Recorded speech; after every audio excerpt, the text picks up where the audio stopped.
It's like silk bed sheets, but for your taste buds. What's going on at the Riviera? Princess Bear, today we're at Disney's Riviera Resort. because it's time to go to the rooftop of Topolino. Topolinos. They have new things on the menu. We're going to go discover what those things are because your number one choice of foodie infotainment. Investigating foodie treats is what we do. So remember, she's vegan.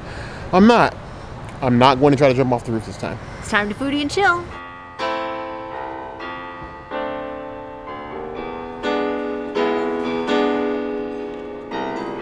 Table bread with Jean Reno olive oil. Now we have our beautiful stalks of wheat that is bread. I remember when we got so many that it made like a bouquet. Now we have 3. Of course, you can always ask for more. I'm just gonna take one of these little pointy things. They are like a weapon. And then we have some Jean Reno olive oil. It's the same olive oil they always have here, which I don't mind because I love me some Jean Reno. If you haven't seen The Professional, it's old, but it's good. Watch it. It's one of those breads that just takes a really long time to chew, but it's really good. And I don't know, it'll be really good to dip with your food. It's kind of hard to eat on its own. I would give it 3 out of 5 breads. It gives decent bread. This is Disney World's pointiest bread. If you happen to be at Walt Disney World and Riviera at the time there's a zombie outbreak, this is where you come for weapons first, because this stuff will stick you with the pointy end. Don't bite the pointy end, bite the other side, if you're gonna bite it at all. But dip it in this special olive oil. I like that they don't give you like they're very proud of their olive oil here, even though you get the same one every time. You like to see that. Plain olive oil, it's okay, but you like to see them offer something unique. If you're curious about what they mean by like the Jean Reno, like it's very robust. Olive oil, you've ever used like ones like robust olive oils for like salads where you can like really taste the olives. That's the strength of the olive oil. The bread is good. It's the same bread you get with breakfast. Cooked at a bakery here on site. It's good. We've had lighter, less tough versions of it. It's not a horrible showing. Probably not the best we've had. I give it 4 out of 5 plus. The Cucumber Gimlet, vegan and non-alcoholic. I got the Cucumber Gimlet. It looks really nice and refreshing, and it comes with a tahini rim. So of course, I'm gonna want a tahini rim. Cheers.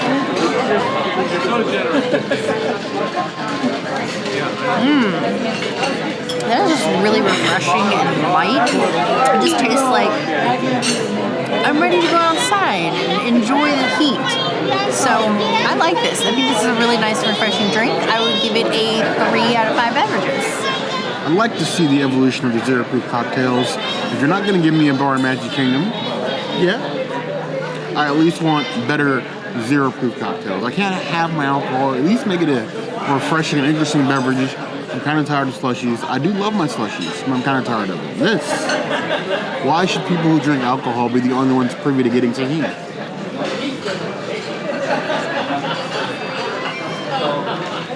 Ooh. I'm usually a cucumber hater.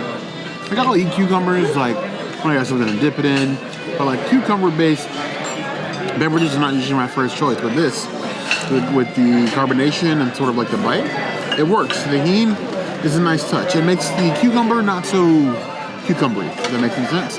Give it 3.75 out of 5 claws. I would drink copious amounts of these. Passion fruit whiskey sour, vegan. We ordered the drink that I usually get when we come to Topolino's, the passion fruit whiskey sour with my beloved Jameson in it. Cheers to a good Jameson drink.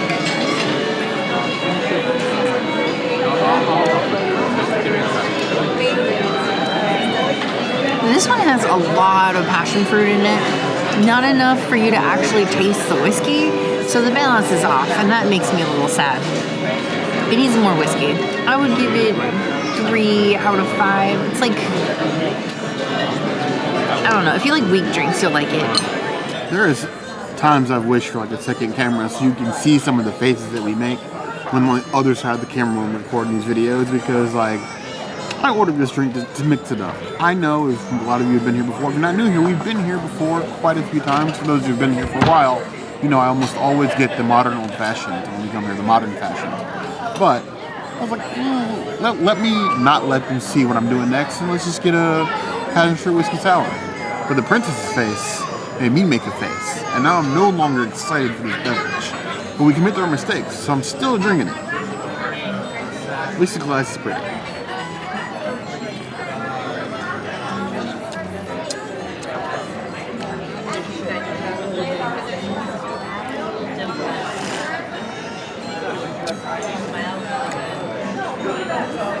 It tastes like 1/3 pog juice with a little bit of bite. When I say a little bit of bite, I mean like not Florida mosquitoes. I would give it 2.5 out of 5 paws. I should have stuck with my usual, but I'm still gonna drink it.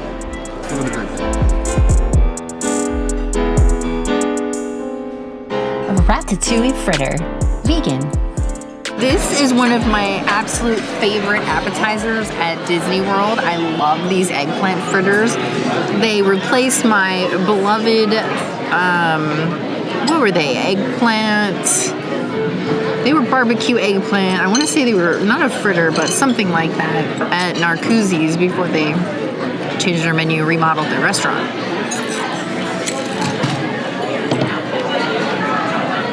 Ooh. Oh my gosh.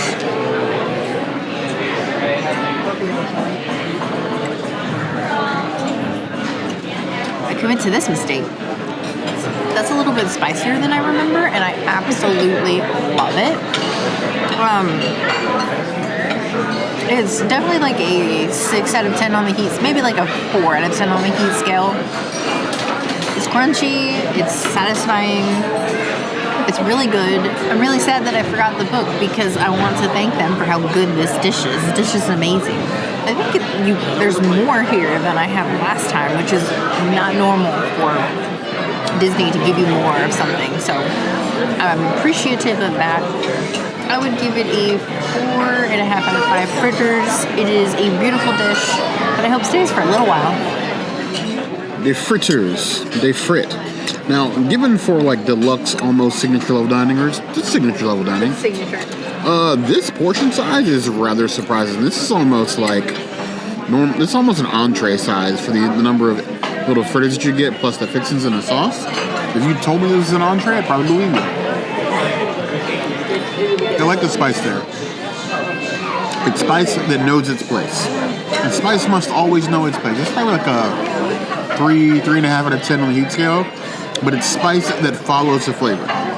They work as a team. So I'm getting the flavorful sauce and the fritter without like overpowering any one thing. They were contending. Sort of like a tandem surfing or doubles kite flying. I don't know what I'm getting at with that. Either way, it's a good dish. I'm glad it's here. It's very pretty, very aesthetic, and the flavor matches the looks. 4.25 out of 5 plus.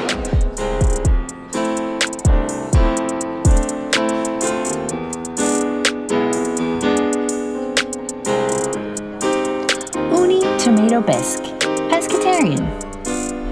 So I got the uni bisque. It is a blue crab bisque with tarragon and sea urchin, hence the uni part of that. Got a nice poured bisque, got the little blue crab and sea urchin in the middle, the bisque on the outside. It looks pretty, it looks colorful. Go ahead and spread in this little meaty parts. Now I do have magic pills on standby because most bisques do hide some cream.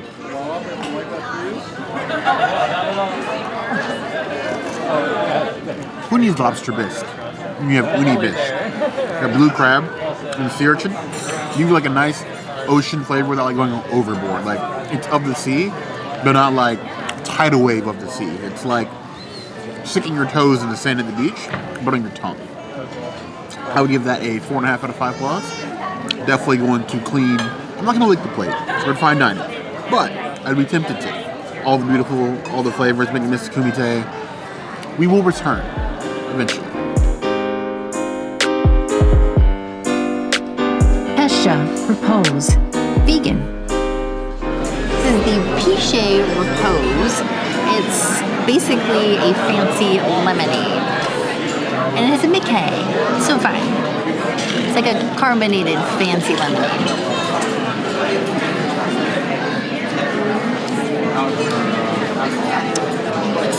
It's giving me Disneyland mint julep, and I suddenly miss Disneyland. Very Mickey of Mr. Topolino, which is Mickey in Italian. I would give it 3 out of 5 non-alcoholic drinks. I think I like my other one more than this one, but I like this one. Every time something makes the princess miss California, I feel like both of our wallets are about to cry. We are overdue for a trip to California. I don't know what it's going to be. We've been talking about it a lot. We talk about going a lot of places, but then it's always like, well, we could go other places, but there's California. That's like home 1.5. This better taste like home.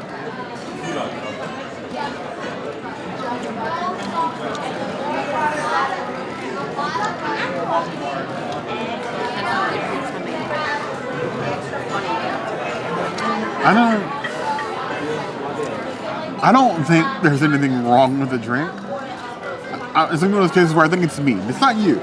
It's me. It might be you, but it's definitely a lot me. It does not taste like lemonade to me. It tastes like carbonated bubblegum, and I do not like it. My whole body rejected that sip. I don't want any more of that. It's not my jam at all. That's 1 out of 5 claws. I do not feel good after drinking that. The modern fashion. Vegan. Bear's favorite old fashioned. I don't know if the cup changed or they just put more liquid in this one. This one looks like he's going to be sipping on this all night. And then some. It smells strong. The good strong.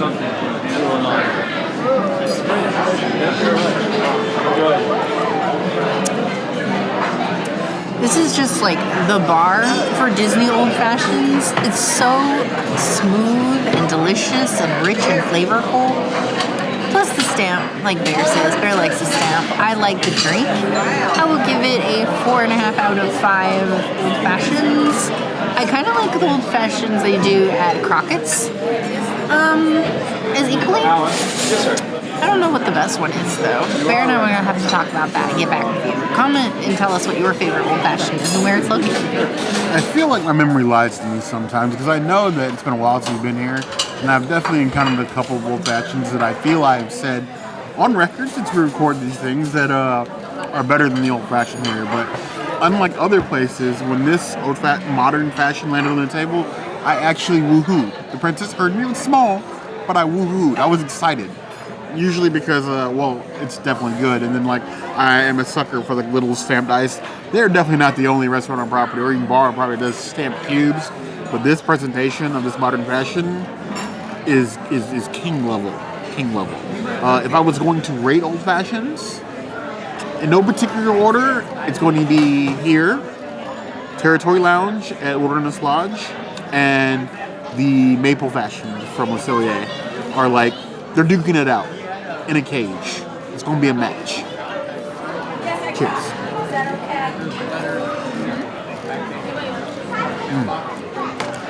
The deep orange, the bitters, the balance.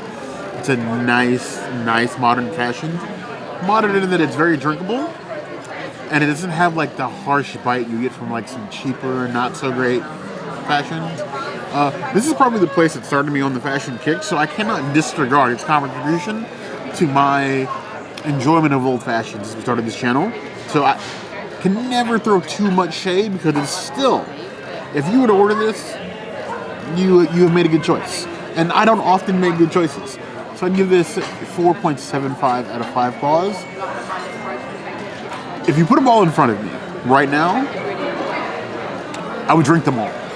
But I would still be missing the s'mores old-fashioned from Territory Lounge. Savoy Cabbage Farcis, vegan and gluten-free. We have this beautiful cabbage dish that has this ash here with it's used from the leftover bits of the cabbage. Every piece of the cabbage is used. There's this beautiful tomato hummus with some chickpeas, and there's impossible in this, so there is all meat. All you have to do is, it's actually inside of this cabbage. So I'm just going to cut one open for you here. Let's see.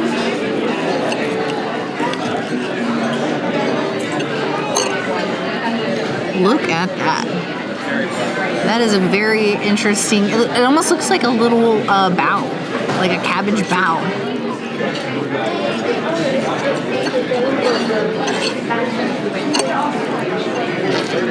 All right, to new things.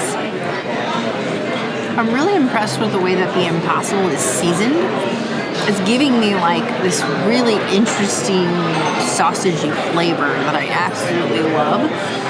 The cabbage is amazing. The hummus is amazing. I love the little like taste of the ash. It gives you like a nice little char at the end. I love this dish. I think this is so much better. We have had like ups and downs at Topolino's. We've sent a dish back here, which is very rare for us. One time when we were here, we've loved some things, we've not loved some things, but I think this is a redemption. I love this. This is a 5 out of 5. This is a Princesses item. The ancestors are cooking in the kitchen, as Bear would say, because they know how to spice their food. I would say that as far as signature dining goes, this is one of the most interesting looking dishes we've seen in a long time. Just given the description on the menu itself, I wasn't too intrigued. Impossible Savoy cabbage. I'm like, okay, is it just going to be like some Impossible cubes with like cabbage on the side? But this is actually like foodie art. With these beautiful half domes of the cabbage, stuffed with Impossible meat, the different fixings from like everything they've used in the cabbage, the chickpeas, the hummus made from leftover tomatoes, and then you have this ash. It just gives it like this extra bit of like wonder and magic, and you don't often see that at Walt Disney World, mainly in like food at signature dining, but also plant-based food. This is a little bit of special that makes Disney food Disney food. A lot of you might be like, well, ash, I put ash on my plate, like a quarter of my plate. Trust me, what it adds as far as like that smokiness to the already well-seasoned Impossible meat, and then the cabbage on top, it's like a special sort of like flavor explosion in your mouth. When I think food, I don't often think fireworks, but this right here is just setting off explosions in my mouth in all the best ways.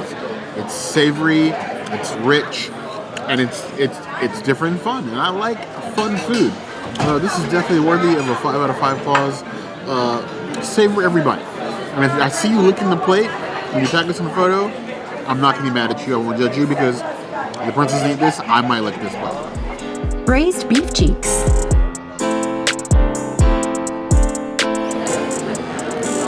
Some of you got beef here.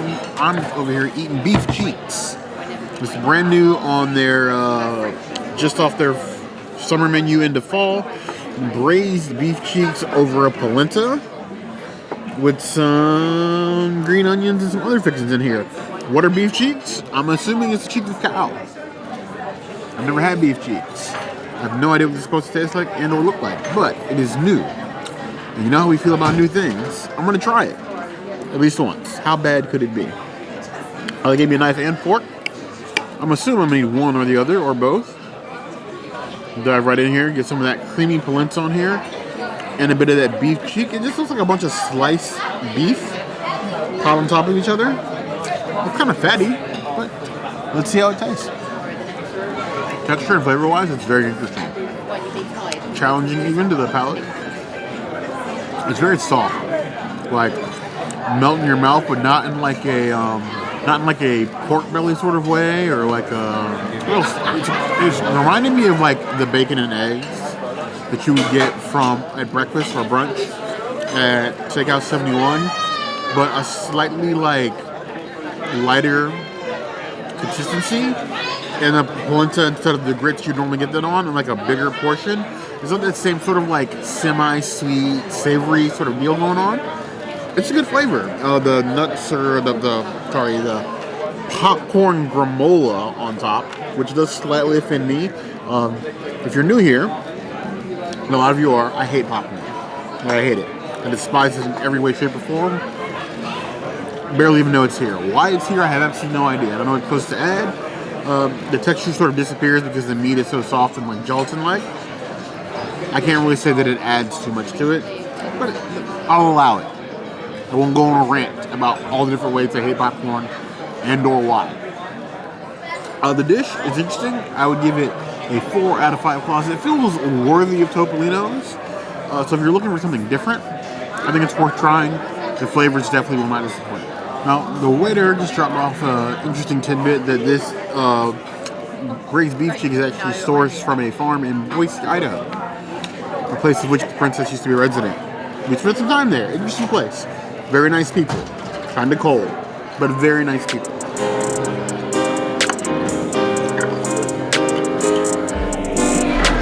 The red cabbage one is the best. So much like a different, like softer flavor and texture. I love it. This is, well, it was already a 5 out of 5, so just it solidifies a 5 out of 5.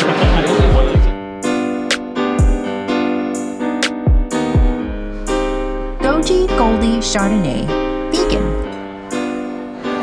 For dessert, I decided to go with a Disney family wine. This is a goji wine. That is a Kurt Russell wine. Kurt Russell names all of his wines after somebody in his family. So he has one named after his daughter, one named after his son. This one is named after his wife, Goldie Hawn.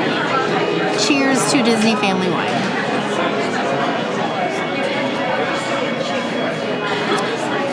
Something about goji wines, they're just so fabulous. They pair with everything.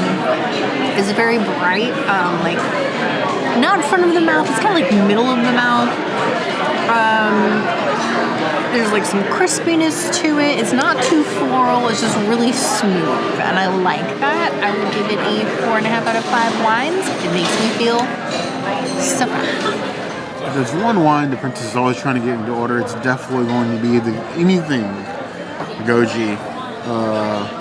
She loves this wine, and being that Disney is one of the places that she can get it, she's gonna try. Now it's one of the more expensive wines, but I think when you want to treat yourself, and our treat today is this Thursday, and that's all the treat we need.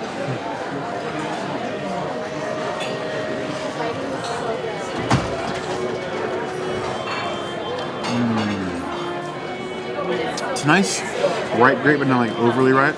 It's very like fruit forward. You taste the grape before anything else, but then very crisp. A nice clean cut off. It's not something that like hangs with you while still being light. It feels ripe for dessert. I approve. I give that 4.75 out of 5 claws. If you're looking for a nice glass of wine to sort of like cap off your dinner, you can't go wrong with goji. The fruits of the forest are vegan. This beautiful little dessert has not left the menu, I think, since restaurant, at least since Pandy. I don't remember if they served it pre-Pandy, because even though we've been here since this hotel opened, we were here opening weekend, we ate at every single location opening weekend, brought all of those reviews to you. This is our 8th review at Topolino's, our 5th time here reviewing for dinner, and only my 2nd time ordering this dessert. And the last time I had this dessert, it was 3 years ago. So totally different, even though it's the same name, but it is still the same. So I'm excited to try it with this sorbet. And then I also think it'll pair nicely with my wine. And I gotta get one of these little mousse pieces. This mousse piece reminds me of Be Our Guest. If you guys have ever been there, they have like a lemon curd dessert that's got these little mousse thingies on them. I have to use my fingers for this. I'm sorry, guys. It's not very princess-like of me. Cheers. The berries are sweet. And you have like a crunchy, like mousse layer, and then like a really interesting like citrus note that just kind of brings you to I almost want to say like the April shower scene in Bambi where you're just stepping out and you hear the music and it's all beautiful pastels and you're just vibing on the space that is the forest. That's what this dessert tastes like. I'm here for it. I'm going to give it a 4 out of 5 desserts. Here we have the fruits of the forest, sort of like how I think about our community, the citizens of the forest, creatures of the forest, the princess and the bear. This dessert has existed for a long time. It's always been a pretty girl, but is it a tasty girl? It's been so long, honestly, I do not remember if I liked or hated this dish last time we got it. But I do tell you one, if we're here to just give awards for aesthetics, this dessert will not miss. That is a massive bite, more than I wanted. We commit to our mistakes. You know, Mikey, I think I like it. It's very fruit forward. There's like a different combination of tart berries. It also almost like cancel out the tartness. So instead of being like very acidic, they reach a point and then just sort of mellow out. A different combination of flavors with the cake give you this sort of like bright mouthfeel experience that you don't get with very many desserts, especially the plant-based ones. You would never know one way or the other. This is just a delicious dessert from one point to the other. And honestly, be you vegan or not, I think you will enjoy this. It's a 4.5 out of 5. Make it pink. Make it blue. Vegetarian. This is the Make It Pink, Make It Blue dessert. This is one of the newer desserts on the menu from the last time we came here. This is a tribute, obviously, to Sleeping Beauty. You have Aurora's crown here, and then you have this blue dome they spray with the little like spray that's acidic, and once it oxidizes, I don't know if you can see it in the light, but it starts to give it a pink tint. So you have pink here, and then like blue towards the bottom and the backside, along with some blueberries and raspberries, sort of like give you that color thing. I'm like this crown. The crown's adorable. Okay, the crown is like, do you want to crown yourself or do you want to eat it? I'm a bear. I'm gonna eat it. We're just gonna dive right in here. A nice little spoon slice.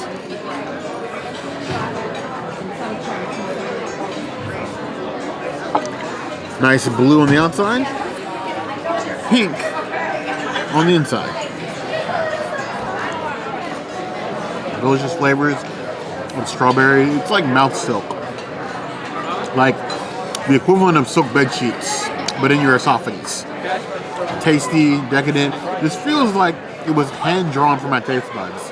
Very much like Sleeping Beauty. It's one of the princess's favorite Disney movies. I'm actually kind of sorry she can't have any of this. But I'm also slightly glad that I also don't have to share it.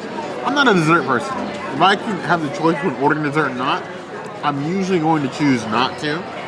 But I actually do not regret this decision. It's a treat. I feel treated. It's a 4.75 out of 5 claws. Both flavors and magic, all 1 point. My insides feel pink. My mouth feels blue. That means two things, so I'm gonna let y'all figure that out. Started from the bottom, went to the top, back at the bottom, much like Drake, but actually Topolino's is good. I'm still laughing about the Drake comment now. I'm sorry. He threw me off completely. Hey, I've learned one thing in the past year, you always hit them when they're down. Anyway, the food at Topolino's was really good. I've had every iteration of plant-based option at Topolino's, and this is by far the best one. I love the Ratatouille fritters. Those were amazing. The dessert was amazing. The drinks were amazing. I think that if you're going to... I always used to say, when we were discussing it, like, Toledo or Topolino's, which one are you going to pick? We usually pick Toledo. Usually. Yeah, but I feel like maybe Topolino's is kind of there with Toledo now. Like it's not. I feel like you like can't go wrong with either. Like before, I would definitely be like Toledo over everything, but now if we're talking about the rooftop dinner experience, I think they're fairly equal. I don't know what you guys think. Of course, your food is just like we are. That's why you're here.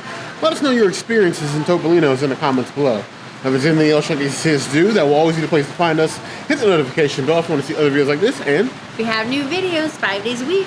Monday, Tuesday, Wednesday, Thursday, Saturday. Let me see you soon. Be sure to subscribe and like this video. And if you don't comment, Bear might yeet himself into one of these bodies of water. Because he just likes the water. Geronimo! Further.